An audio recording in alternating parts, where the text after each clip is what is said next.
Hello there, Rigoberto Sanchez, punter for the Indianapolis Colts. I had never heard of the IU Simon Comprehensive Cancer Center until I was diagnosed with cancer back in November. I was so relieved to learn that we had top-notch cancer center right here in Indy. To know that my care was cutting edge and guided by the latest in research was even more reassuring. As a football team, we know that every great team depends on a great leader. So it is our pleasure to introduce the new director of the IU Simon Comprehensive Cancer Center to you tonight. Indeed, it is our pleasure to welcome you, Dr. Lee, to the Indianapolis Colts studio, to our beautiful city here in Indianapolis, and welcome to all of our virtual guests. We're so excited for you to join us this evening for this nice, enjoyable conversation to get to know you, Dr. Lee, a little bit better. My name is Stephanie Pemberton. I'm the Vice President of Marketing for the Indianapolis Colts, and as a cancer survivor myself, I could not be more honored to serve as the moderator tonight for tonight's town hall, and to welcome you, Dr. Lee, as the new director of the IU Melvin and Bren Simon Comprehensive Cancer Center at IU Health. We are delighted to be here with you this evening. And I am really happy to be here. It's been a wonderful visit, and we're really looking forward to tonight. Well, excellent. I am so excited to be here with you. And I think one of our goals this evening is to just learn a little bit more about the center. And when you hear IU Simon Cancer Center, what does that mean? What does the center do? So a cancer center is a special place. A cancer center is not just a hospital. A cancer center is the research, the people that are doing population studies, epidemiology, the whole team of people that are trying to lift the burden of cancer, and taking all that knowledge and all that understanding and moving all that great science and research into our patients to help with better diagnosis, to help with better identification of what kind of treatment that this particular patient should get. So personalized medicine, to find new ways to attack cancers that we have previously not been able to treat, and then find new ways to diagnose cancers, and also find new ways to prevent cancers from even happening in the first place. Yes, no, and you know, last February 2020, I'll never forget, it was February 11th, 2020, you know, I heard those words, "You have cancer." And for years, I had actually been visiting the Simon Cancer Center through my role with the Colts, taking players and bringing cheer to patients there. So I had walked through the infusion center so many times, and I have been involved with the Chuck Strong initiative with former coach Pagano and his journey and supporting that. And so I was very familiar with the Simon Cancer Center. But until you hear those words, or a family member hears those words, never in my life was I ever more grateful to have that kind of care right here in our city. It just brought incredible new meaning to knowing that we have a world-renowned cancer center right here in my backyard. Right here in Indianapolis, and really famous around the world for things like curing testicular cancer. Dr. Einhorn really was one of the pioneers that demonstrated that chemotherapy could actually cure cancer. And so really a remarkable feat. And you're exactly right. It really is, cancer is such a deadly disease. And our mantra is that research cures cancer. And to be somewhere where you have people on the cutting edge that are thinking about how are we going to tackle this cancer. They think about it at night, they think about it in the shower. They're always trying to move that needle forward. And not only that, not only our great researchers, our great doctors, it's a team, very much like the Colts are a team. It's a team of people that include, our radiologists, our nurses who are fabulous, our advanced practice providers, that entire multidisciplinary team that is taking care of the patient. So a patient is surrounded by experts at all levels of cancer care, cancer research. No, absolutely. And, I know it was a huge reassurance to me knowing that my doctor, Dr. Schneider, who's amazing, when I found out I had triple negative breast cancer, which, was a rare kind and a more aggressive kind. And so not only knowing that he was worried about me in the here and now and kind of the immediate treatment plan, but that, the other 6 days of the week that I wasn't seeing him, that he was working behind the scenes to make sure that he was thinking about the future. And so if plan A treatment plan didn't work, he was already thinking and researching ways, alternative treatments and things that could move the needle if plan A wasn't working. And that to me was such sort of gives you this whole sense of peace that you're in the right place, because you know they're thinking not just about the here and now, because frankly I mentally couldn't process thinking about 6 months or 3 months down the road. You know, I had to kind of attack what was right in front of me, but to know that my doctors were thinking about the future and were researching and being intentional about that really gave me peace of mind. No, and that really is the key to really making a big dent in this deadly disease, is really, you know, some cancers we do very well with, a lot of cancers we don't. And what we need to do is understand, why is it that? Where are the weaknesses in this cancer? Where can we attack it in a way that it hasn't been attacked before? So when standard therapies don't work or patients relapse, we are thinking, you know, we know exactly what we need to do next. This is where we're going after. This is the Achilles heel of this cancer, and we're going to go attack it there. And just hearing you talk about it, I can tell you're so passionate about this. I mean, you've really dedicated your entire life work to researching and curing cancer.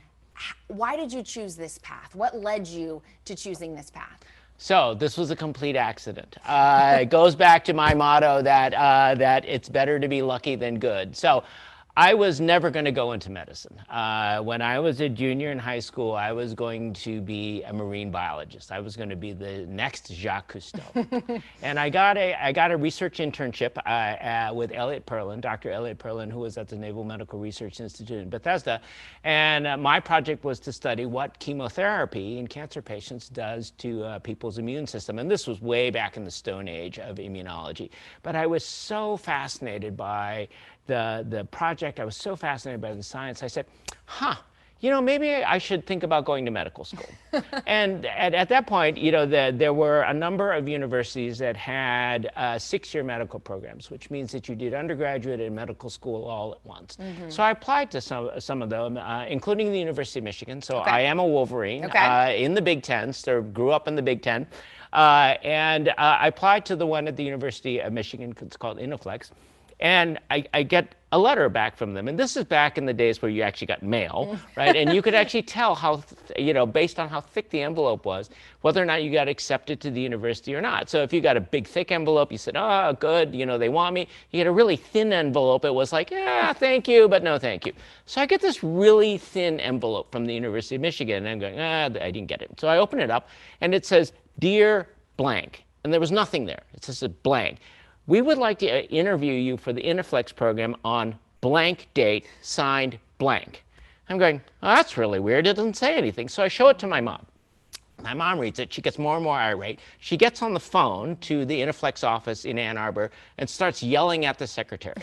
So the secretary gives me a date. I go up there, I interview, and I get into the program. So after 6 years, when I graduated from medical school, all the Inoflex counselors came over and said, you know, we couldn't tell you this while you were in the program, but now you're graduated, we can tell you, you were never supposed to get that letter. You were, in fact, rejected. We accidentally stuffed a blank letter in the envelope and sent it to you, and your mom so flustered the secretary when she yelled at her that you got a date to interview, and you did so well in your interview that we accepted you. So, you know, if it wasn't for that mistake, I would have been, you know, on a boat somewhere studying dolphins. And that's what started me down my medical career. And then in the process of, you know, in the process of being in medical school, internship and residency, you take care of wonderful patients. And one of the patients that really I remember very, very clearly to this day was a young woman who gave birth to her second child. And during her cesarean section, she was noted to have enlarged lymph nodes, which were biopsied, and she had lymphoma, a cancer of your immune system. And after 4 years of just absolutely heroic efforts and treatment, and she was wonderful through this thing, she passed away shortly after her daughter's 4th birthday. And I thought to myself, there must be something we can do better. We can do better than this. There must be a way for us to tackle these horrible diseases. So that has set me down my path. My patients I remember very, very clearly as being, very critical, very crucial in keeping me motivated to find new answers and to, again, help lift that burden of cancer. What an incredible story. And I have to say, has to be hands down one of the best mistakes that the University of Well, Michigan thank you. has ever made. Thank you. So Thank you. we now get to be the beneficiary of that mistake. Thank but you. Clearly God had a plan for you. And that plan was for you to be right here in Indianapolis. Yep. You're not supposed to be on a boat somewhere. Yeah, You're supposed to be in exactly. Indy. Exactly. So we've been talking a lot about research. Tell me a little bit more about what that means, because obviously as patients or family members of patients, we see one side of the Simon Cancer Center. We see the sort of care side. Right. But there's this whole labyrinth of work happening Right. behind the scenes that, frankly, we don't ever really get to see. We Right. just get to see the sort of the results that come out of it. So when we talk about research, what does that mean? That means laboratories, Right. clinical trials. Tell us a little bit more about. So research is really the investigation of the unknown. And in cancer, the unknown is in many different places. So, a lot of people think about researchers as wearing white coats and doing pipetting stuff in a laboratory somewhere. But cancer research is much broader than that. There are certainly a core group of incredibly talented scientists, and there are over 250 researchers at IU Simon that are working in the laboratory. And those are, we call them the basic scientists, and what they're trying to do is figure out, why do cancers do what they do?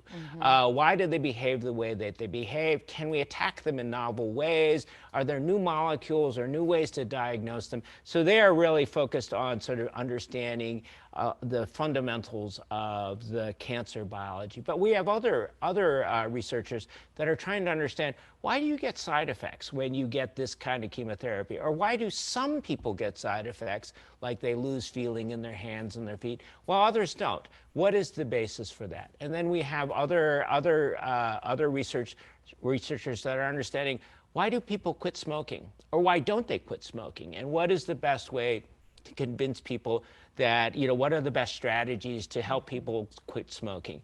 And then we have other researchers, incredibly talented, that are taking all those discoveries in the laboratory and moving them into clinical trials. So we call this bench to bedside or translational research. And they are incredibly talented clinical researchers that are designing the right trials to say, does this drug work? Is this the breakthrough that we're hoping for? And so that whole team is at IU Simon, and they're all working on all these questions that we don't know about cancer, but we need to find out. Absolutely. Wow. That's a lot. It That's is a lot of work happening. It is a lot, and it's a fabulously talented team of folks. I am so blessed to be able to work with them. Yes. And, I think what's amazing, too, from a patient standpoint is, you still make it feel so individualized and personalized at the patient level. So while there's all this work happening behind the scenes, when you walk in there and you're interacting with the nurses and the doctors, they make you feel like you're the center of their universe, and that is the focus of their attention. Right. But yet, to your point, there's all of this amazing work happening behind the scenes as well. Right. So well, everybody's on their journey. Everybody's on their personal journey. Everybody with cancer is on their own personal journey with their families. And so we, as caregivers, need to understand that and support that. Yep, absolutely. So as you and I have talked, one of the things you've brought up and you've mentioned a few times is the National Cancer Institute. So tell us a little bit more about who they are, what they do, and what that means to the center here in Indy. So the National Cancer Institute is part of the National Institutes of Health, and they are the hub of cancer research. They are really the part of the U.S. government that funds cancer, that does cancer research, that sets cancer policy. So they are really the gold standard for judging how cancer research, cancer care is done in the United States. And part of their process is that they actually evaluate different cancer centers like IU Simon, and they evaluate them for how good their research is, how good their care is, how good their epidemiology is. How are they utilizing their resources to really advance the field? How are they making an impact on what we call the catchment area, which is essentially the entire state of Indiana, all Hoosiers. And they evaluate you and they go through you with a fine-tooth comb. And then they rate you from a scale of 9, which is the worst, to 1, which is the best. Okay. IU got a 2.2, the last one, which is outstanding. And they say that, and then they designate you as an NCI designated comprehensive cancer center. So this is the gold standard, or the good housekeeping seal of approval for cancer care and cancer research. There are only 51 of them in the entire United States, and Indiana has one of them. Wow. As a lifelong resident, born and raised here in Indiana, hearing you say that makes me so proud to know that we have such tremendous care and such tremendous doctors right here in our city. Something that not every city has, you know, and something that, you know, if you've grown up around here, you probably get used to just knowing we've got this cancer center downtown, but to understand just the scope of what all you all do and the care that you provide, and the national recognition that you're receiving that sometimes we may not hear about as much, but to know that that's happening is just incredible. So shifting gears a little bit, you know, and bringing it, I guess, down to the personal level. So we all know someone that's been impacted by cancer if we ourselves haven't been impacted. But when you hear those words, you have cancer, what should people do? Where should they go? How do they get an appointment if they or a loved one ever needs, you know, ever hears those words and is looking for answers and knows, hey, they've watched tonight and they know we have this tremendous resource right here in our backyard. Now what do they do? They should come see us. And in fact, as part of that process to make things much easier, we have set up, we're in the process of setting up rapid access clinics where patients can come, you know, within a day of their diagnosis and get hooked into our system, so we can begin the important process of very efficiently evaluating somebody's cancer and deciding how to treat it, how to manage it, but also not panicking and not saying, oh, you got this, we'll just throw chemotherapy at you. In fact, what we want to do is make sure that we understand, what kind of cancer do you have? Does it have, you know, genetic abnormalities that we need to pay attention to? Is it, you know, how big is it? Where has it gone? What is the best approach to actually treating it? You know, plan A, plan B, plan C, how are we going to move that forward? And then inform the patients and then educate their families. So, because again, everybody's on that same journey together. And so we have the ability to rapidly move our patients into that very expert setting. And that's what we would tell patients, whether or not they're within our system or not. Get a second opinion, make sure you're going somewhere that people, this is what they study, this is what they live for, this cancer is what they are dedicating their lives to understanding and defeating, and get plugged into that system. Yes, no, absolutely. And I think that's one of the hardest things, right? After you find out that you have cancer, you want to know right away, okay, well, what's the treatment plan? You know, start getting rid of this right now, right here today, right? And I think one of the hardest things is the waiting process. So I know when I found out my diagnosis, you know, it still took some time. We had to do some additional scans and some, to your point, genetic testing and some other things for my doctor to know the best way to go. So do we start with surgery? Do we start with chemo? And, you know, that was probably one of the hardest times is just that waiting period because you're kind of going from appointment to appointment without answers yet and without knowing the whole picture. And so to hear you talk about the ways and the processes you have set up to help patients move through that process as quickly but as thoughtfully as possible, which is so important when you're dealing with any type of cancer, right? And sometimes, you know, in some cancers, if you make the wrong choice at the beginning, all of a sudden all these options disappear because now if you've done A, you can't do B, C, and D. So it's very important, especially at the very beginning, is to make sure that this is very thoughtfully mapped out, that we understand what it is that we are dealing with and what are the options, and we very carefully move through those treatment options to give patients the best chance to do really well with their cancer. Absolutely, absolutely.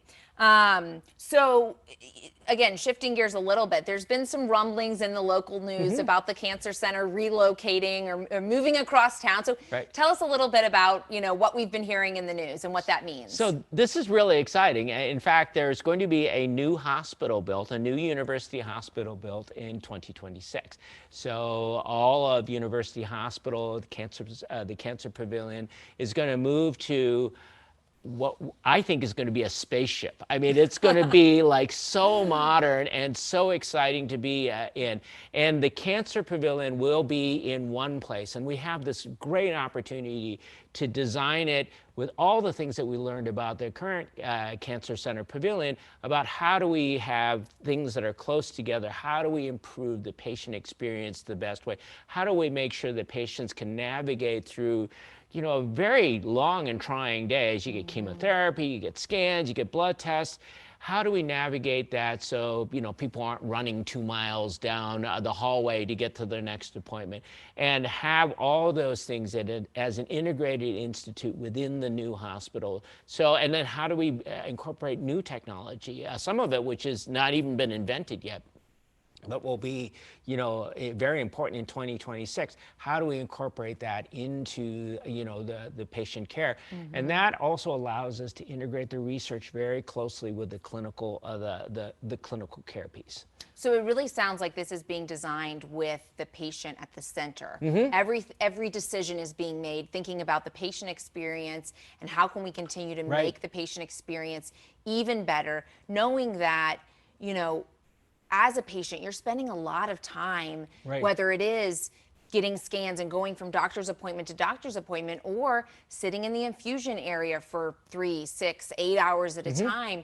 You end up spending a lot of time there. And so to make the patient experience, you and I have talked about the mental component, of all of this. We constantly think about the physical side of this, but there's a significant mental journey that you go on. It's half. Yes. It's half the fight. Yes. At least half the fight is your mindset, your mental, your psychology, how you are dealing with all these challenges that you face as a patient. Yep. No, absolutely. So tell me something that me and the audience might find surprising about the center, something maybe we don't know. So the most surprising thing is that we're trying to put ourselves out of business.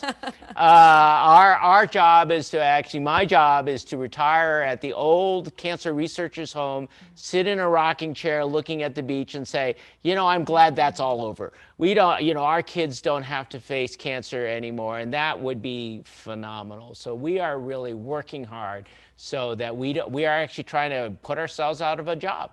Yeah. No, and again, I'm a mom of 2 kiddos, Kendall and Caleb. Kendall is our 6-year-old, and hi guys if you're watching, and my husband Keith.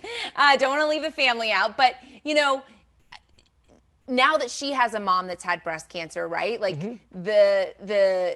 she has now to think about things when she becomes an adult and her health, and so knowing that her treatment plan and what she might have to think about could be either non-existent or completely different, than what my journey was. And so it's incredible as a mom to know that, our kids may grow up and, maybe they never have to hear the word breast cancer. Exactly. How amazing would that be? Exactly. And we've already seen it, and I always tell this to our immunology graduate students.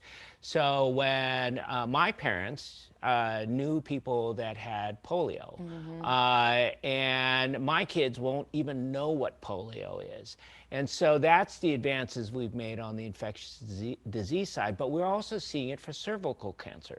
So the HPV vaccines, which have been much more effective than anybody thought they were going to be, are already seeing that cervical cancer rates are declining at a dramatic rate. And it may be that my kids, hi, Kristen. Hi, Justin. Kristen's a freshman at Butler. She'd be horribly embarrassed that her dad waved at her. But it may be that my kids won't even know what cervical cancer is, that we made a cancer extinct. And just to think that we are able to do that, and that the research that we are doing now will make other cancers extinct is really remarkable. It's a fantastic time to be in the cancer research field. The advances have been just incredible, and faster and faster and faster every year. Yep. Wow. So much good information, so much going on. And thank you so much for sharing all You're of that. I welcome. know you and I have been talking a lot. I've been asking a lot of questions. And now we want to open it up and see if the audience that's tuning in tonight has any questions that they'd like to hear answered about the Cancer Center. Certainly. So we'll open that up and see.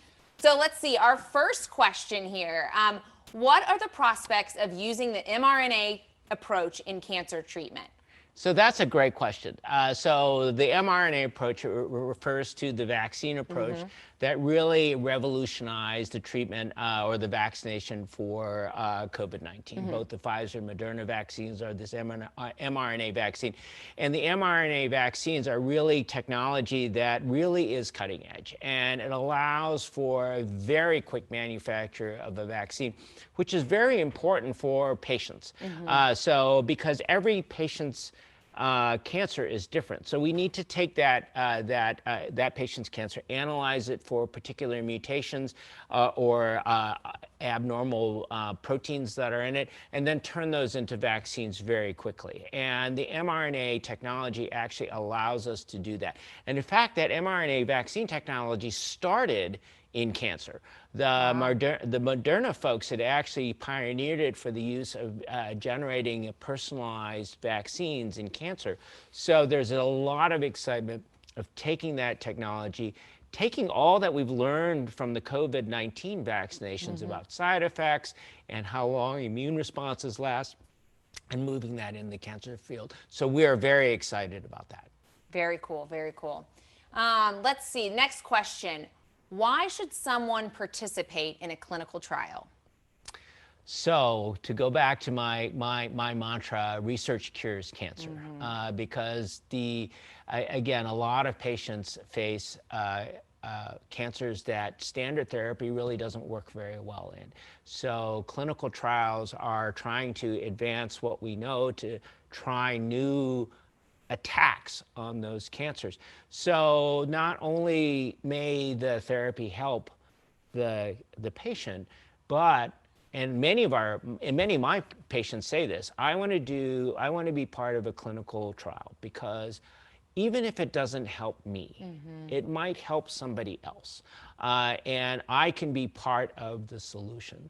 So the only way that we're going to know if a new therapy actually works in cancer is to try it in patients with that cancer. So clinical research is absolutely pivotal for us to move from where we are now into a better future. Yeah, I remember before this event, you told me a story. I'll never forget this story because we were talking about clinical trials about, I think, a young boy that you treated, but he was a part of a clinical trial because he'd received pretty much a terminal prognosis and there were no other options. Right. And so his parents said, you know, we're open to anything, and took a clinical trial. And now that is actually used, you know, FDA widely, approved. widely to treat, you know, the type of cancer that he had, and has now helped transform the survival rate. You know, it's flipped it upside down, which is really incredible. Exactly. It used to be this kind of cancer is known as acute lymphocytic leukemia, and if kids get it and it relapses after chemotherapy,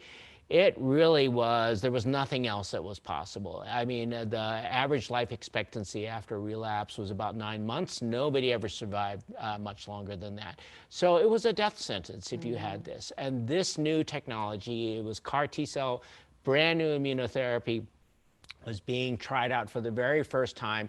And that CAR T-cell therapy has converted a uniformly fatal disease into something that we cure 60 to 70% of the time. We cure these kids, and that number is going up. So in the short span of, I would say, 5 years, we've gone from a disease that was uniformly fatal to something that we can actually offer, even in the worst cases, we can offer a tremendous amount of hope for people being cured and being able to live a normal life.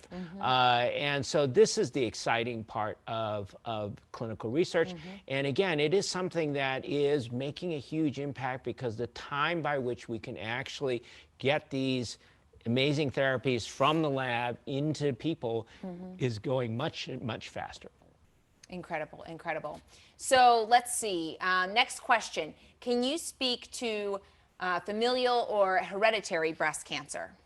So there are certainly, we've always said that there are, so every patient that I talk to asks me, why did I get cancer, right? And I always say that there are 3 reasons that people get cancer. One is bad habits. They smoke, things like that. The other one is bad luck. We don't know why, it just happens.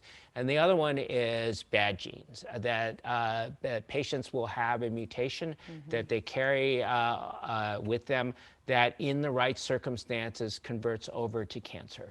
So it is, however, one of those things that we are understanding more and more about, that we are getting much, much better for screening in breast cancer, certainly, but other cancers, that now we have the amazing ability to sequence a person's whole genetic makeup. We can actually look not only patients, but their family members for not only those genetic abnormalities, but other genetic abnormalities that might predispose you to colon cancer or other things. And now we have the ability to counsel those patients and say, all right, these are your risks. This is what we should look for. We should follow you. But the exciting thing is that we might be able to actually target those mutations with new drugs and actually prevent people from getting cancer. So understanding all these things about the genetic makeup and what these mutations do allows us now to actually say, well, you have it, but maybe we can prevent you from even getting this cancer by giving you this particular new treatment. Yep, no, absolutely. And I think, when I found out that I had breast cancer, one of the first things they talked to me about was genetic testing. Right. And I'd never even had a broken bone in my body. I didn't know exactly. So this was a real shock. This was a real shock. So, I didn't really know what genetic testing meant, or I said, okay, whatever's going to give us answers, because on paper there's no answers. Right. And so, after going through genetic testing, while the news wasn't what I wanted to hear, it at least gave us some answers for why we think this kind of developed. And then, I have 4 sisters and a mom that were all able to then get genetic tested and be proactive in how they thought about their health moving forward as well. Exactly. So not only can it help, to your point, the patient in the here and now, but it can also help your family members to understand, what they might need, or next steps they might need to take from a preventative standpoint. Exactly right. Exactly right. Yep. So next question here. Can you tell us about immunotherapy and what is happening with immunotherapy at IU, including CAR T therapy? So immunotherapy is using your immune system to attack cancers. And there has been, I would say, 200 years worth of research in looking at this. And I was one of the people, and I still am, one of the people that believed in immunotherapy. But I would say that maybe, 10 years ago, nobody believed that the immune system was able to attack cancers. And so we were out in the wilderness trying to say, well, but the immune system's really good at preventing all these other diseases, and we think that we can mobilize it. And everybody said, nah, that's never going to work. And then all of a sudden, it comes along that a particular vaccine, a dendritic cell vaccine, was shown to actually prolong people's survival with prostate cancer. And we suddenly came to the realization that we were looking at all the results from the previous immunotherapy trials wrong. Some immunotherapies don't actually cause cancers to get smaller, they just cause them to stop growing. And if your cancer doesn't get any bigger, you can live with that cancer just like people live with high blood pressure, right? We don't cure high blood pressure, but we can give you medication to manage it and have you live a perfectly normal life. That was a breakthrough in understanding what the immune system was capable of doing. And then research latched onto that and said, well, maybe the immune system is doing a lot more. And then we realized that part of the problem wasn't just activating the immune system to go after the cancer. Cancers are darn sneaky. They actually shut off immune responses as part of their normal biology. They turn things off. So it came to the realization that a lot of people weren't responding to immunotherapy because the cancer was actively dampening down the immune system. So then it was discovered that these drugs called checkpoint inhibitors, which Dr. Jim Allison won the Nobel Prize for, one of the two people that won the Nobel Prize, actually unleashes the immune system. It takes the foot off the brake on the immune system, and all of a sudden all that immune system that was ready to attack the cancer but was squashed flat is now free to go after the cancer. So this is really revolutionized, for example, the treatment of melanoma. Jimmy Carter had skin cancer melanoma that had metastasized to his brain, which again used to be a death sentence, but got treated with immunotherapy, and the tumors have disappeared. And Jimmy Carter's building houses to this day, still along, and it's revolutionized lung cancer. So all those things are moving forward. In fact, the IU, Simon Cancer Center, is helping stand up the Brown Center for Immunotherapy, which we believe is going to be one of the cutting-edge centers to do CAR T-cell therapy. So this new therapy that we genetically engineer a person's immune system to go after their cancer, that really has, again, revolutionized the treatment for acute lymphocytic leukemia, other lymphomas, and was just approved for multiple myeloma, which is the cancer I treat, at the end of March. So we are very excited about that, and we believe that IU is going to be a hub for that, and one of the places that people will come to get, again, cutting-edge treatments, new both standard of care treatments as well as new immunotherapies that our researchers discover. Wow, really exciting. Amazing stuff. All because of research. It's all exciting. So, next question: what supportive resources are available to me or my loved one during their cancer journey through IU Simon Cancer Center? So Stephanie, as you said, so much of the important part of cancer care is making sure that the patients and their families are well taken care of as they move forward. So there are very important and very helpful efforts at IUH, at the hospital, including Complete Life. So Complete Life is really looking at how can we, do education. Support groups are so important for patients, because there are, a patient is doing, on a journey that they've never been on, and they don't know what to expect. And it is so important that, for example, the First Monday support groups are patients saying, this is what's going to happen. You may lose your hair. You may not lose your hair, and all these things, what to expect.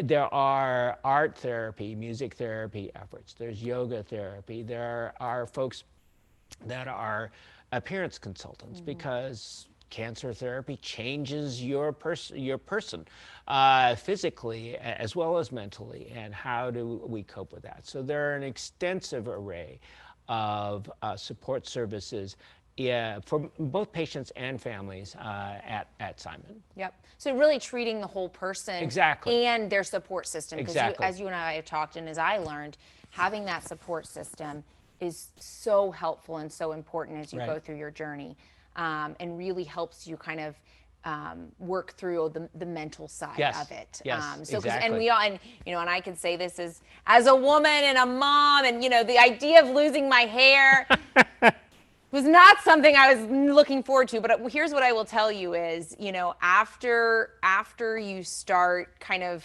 processing what it means that I've got cancer, I've got this stuff that's literally attacking my body, and you talk to your doctors and you just understand just how nasty this stuff is. You know what? Take my hair. I don't care, as long as you take the cancer with it, right? Exactly. Well, actually, we get that question so much that for almost all my patients, as I lay out the treatment plan, I always say, you'll lose your hair, but it'll come back 20 years younger. And it oftentimes does. I don't know what your experience has been, but oftentimes it does come back. The gray comes out. Mine obviously did not come back, but that's a different story. But that's part of all the things that cancer patients have. Lots of things to worry about, from the most serious to the most mundane, and we have to support their journey going forward. Yes, and I think one of the things I learned too is you have to be able to find laughter and joy through the journey, right? And so my hair became something that we could laugh about and talk about. My husband, I'll never forget, he asked my doctor if maybe there was a chance I'd come back as a blonde. And we still laugh about that to this day. Because again, you have to find no success clearly. Did you wear the purple wigs and stuff like that? You know, I didn't. I went au natural, and it was during the summer. It was hot, and I bought a wig. It was uncomfortable, and I said, you know what? I'm just going to embrace it, and I did. So, all right, next question. How do we let people know that IU offers everything they need in terms of cancer care, and they do not need to go to Mayo or another cancer center? So the best thing to do is just talk to your friends and family, you know, not to say that Mayo isn't a great place, not to say that MD Anderson isn't a great place, but Hoosiers should know they have the best cancer care right in their backyard. So a lot of people don't know when they, as you said, when they first hear the word, "You've got cancer." Many people can't think of the next thing for the next 30 minutes, and people panic. But what they should do is, you know, support people that are newly diagnosed. Say, you know, we should touch base with the folks at IU. Again, we have our rapid access clinics that allow people to be seen quickly, and that all our friends in the community, the larger community that's very much have supported IU Simon, are the ambassadors to go out and tell their friends, their family, even strangers on the street that this is a great place and you should go there. Absolutely, absolutely. Well said. Next question. What suggestions do you have for patients talking with their doctors about their treatments?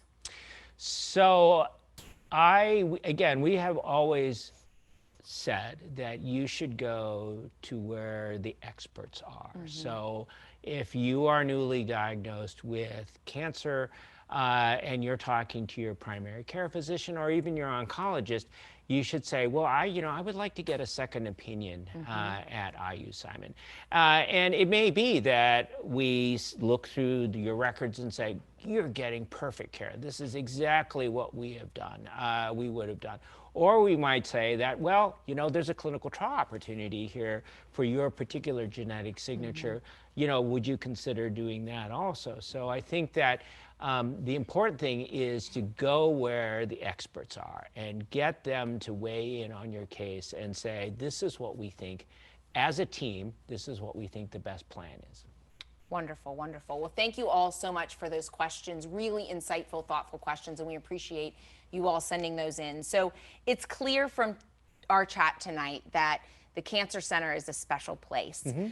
We are all so blessed and fortunate to have it right here in our state.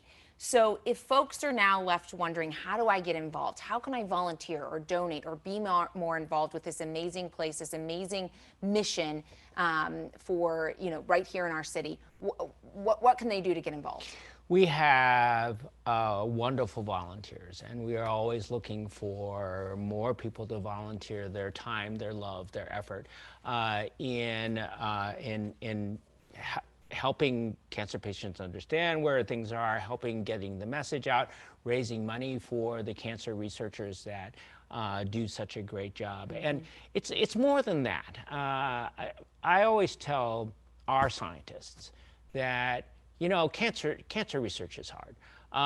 Cancer care is hard. We lose too many patients. A lot of our research doesn't work. And it can be a very depressing career to go into. But all you need to go and stand outside at some volunteer event where volunteers are working extraordinarily hard to raise money for you. For example, you know, a big run, Miles for Myeloma, for example, lots of people biking, raising money. All you have to do is go out there and see those people. They don't know you from Adam, but they so believe in your mission that they're going to go out and raise as much money as they possibly can, put in all this effort because they believe in what you do. And that's what actually, to me, is the most important thing about volunteering, is that it really gives us the enthusiasm, the excitement to see people that are really believe in us. And I always say, well, If they believe in you, you should believe in you, and go back in there and cure something. And so that's really the amazing thing that our volunteers. So there are any number of websites. I think that there are some on the slides up tonight about how you can volunteer, and everything matters. Every little thing, every big thing, it all makes a difference. It truly does. Well, Dr. Lee, I know our time is up, but I just want to say thank you again for spending this evening with us. Thank you, audience, for joining us. I know we have a lot of different folks joining us, and I want to say personally, as someone that has received care at the Simon Cancer Center, I want to say to the donors that are tuning in tonight, thank you.